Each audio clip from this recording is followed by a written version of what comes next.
Welcome to The Edit with your host, Vivian Cole. Brought to you by Vogue Media Agency, the podcast where branding, visibility, and influence are curated with intention. Each week, we cut through the noise to explore strategy, storytelling, and what it really takes to build a brand that's seen, heard, and remembered. Welcome to The Edit, brought to you by Vogue Media Agency. I am Vivica seating in for Vivian Cole.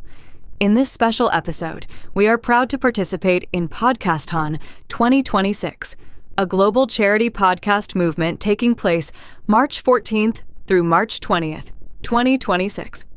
During this week, podcasters from around the world dedicate their platforms to highlighting nonprofit organizations and causes that are saving lives, empowering communities, and creating meaningful change. Today, we are shining the spotlight on an organization doing exactly that. Joining us is Sherma Richards, founder of the Elite Ones organization, a nonprofit dedicated to empowering young people through education, mentorship, leadership development, and creative expression. Through programs that support academic growth, cultural enrichment, and youth leadership, the Elite Ones organization is helping the next generation discover their voice, their confidence, and their potential. In this conversation, we'll talk about Sherma's journey, the mission behind the organization, and why investing in young people today is one of the most powerful ways to shape the future. Let's get into it. What inspired you personally to start the Elite Ones organization, and how did your early experiences shape the mission you built? Yeah, I would say being a single mom, but I had good support. But I saw that, most of my kids is in single households, and I don't see the parents having the support. So that inspired me as my give back to help as much as I can by doing my program on Saturdays. Can you share a story or moment that reaffirmed your belief in the power of your programs? Perhaps a child or family whose life was transformed by what you offer. I'm going to say the young ladies. I just had two of them who became young ladies, if you know what I meant. So I was able to sit with them and show them how to check their cycle, which was an amazement to them. Like, they didn't know what I could check my cycle. So I sat with them and showed them, how to check either 21 days or 28 days. That period is going to be repeating itself, and how to prepare themselves by having little toiletries. Even the ladies, sometimes I tell them, you must look back after you use the bathroom. So I've seen little improvement. They're a little bit more graceful, not as rough or nonchalant as they were before.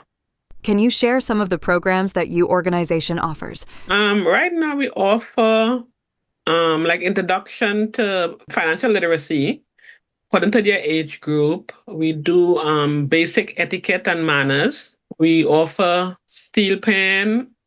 We offer chess. We offer like a reading lab, like open sessions on topic we try to make them that they want to discuss. And we also do like an anti-bullying type of program, self-defense. So you mentioned a wide range of programs, from academic support and financial empowerment and cultural arts.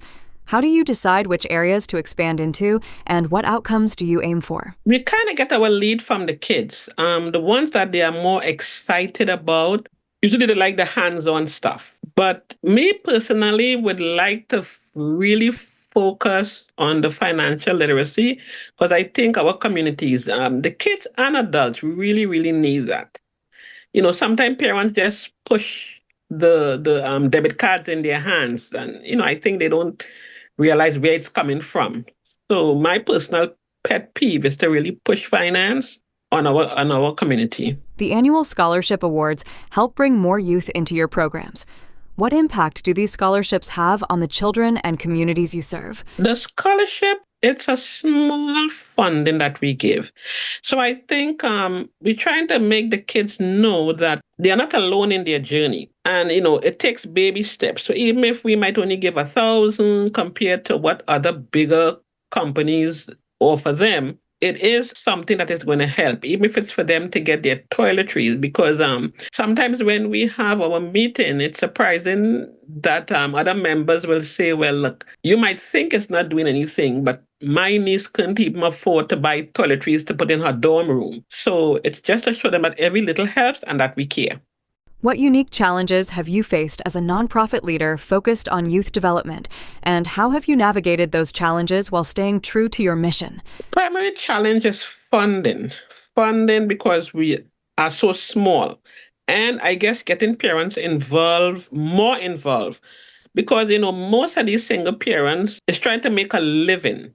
So it's like they want the program, but they can't be involved as they would like to, because as I said, they are now trying to make a living to support their kids. Our main thing is funding and getting parents more hands-on.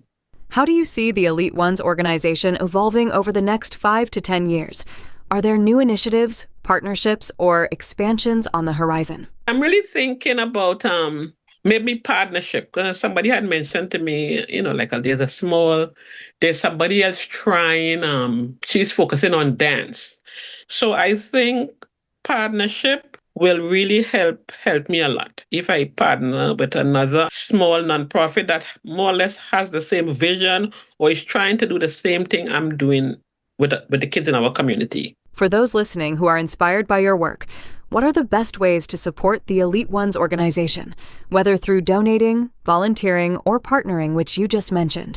And where can they go to get more information or reach out directly? I'm going to go back again and say partnership, and I can be reached at our website. Look at our website, eliteoneskids.org, and cell 917-992-5910. Any final words? No, I just hope 2026 will be a better year, because I'm really going to try to partnership with other micro nonprofits. Sherma, thank you for sharing your story and for the meaningful work you're doing through the Elite Ones organization. Your commitment to empowering young people reminds us that real change often begins with individuals who see a need in their community and choose to act. For those listening who would like to support the mission, whether through donating, volunteering, or partnering, we encourage you to learn more at eliteoneskids.org and connect directly with the organization to see how you can help make a difference. And as part of Podcasthon 2026, we invite you to explore other podcasts around the world that are also highlighting nonprofits and causes working every day to strengthen communities and change lives. If you enjoyed this episode of The Edit with Vivian Cole, be sure to follow the show, share it with someone who believes in the power of community impact, and join us for more conversations with leaders who are shaping the future. Until next time, lead with purpose and never underestimate the impact of using your voice for good. Thanks for listening to The Edit with Vivian Cole, brought to you by Vogue Media Agency. Be sure to subscribe for more insights, share this episode with your network, and join us next week for another conversation on building brands with clarity, confidence, and impact. Visit voguemedia.us.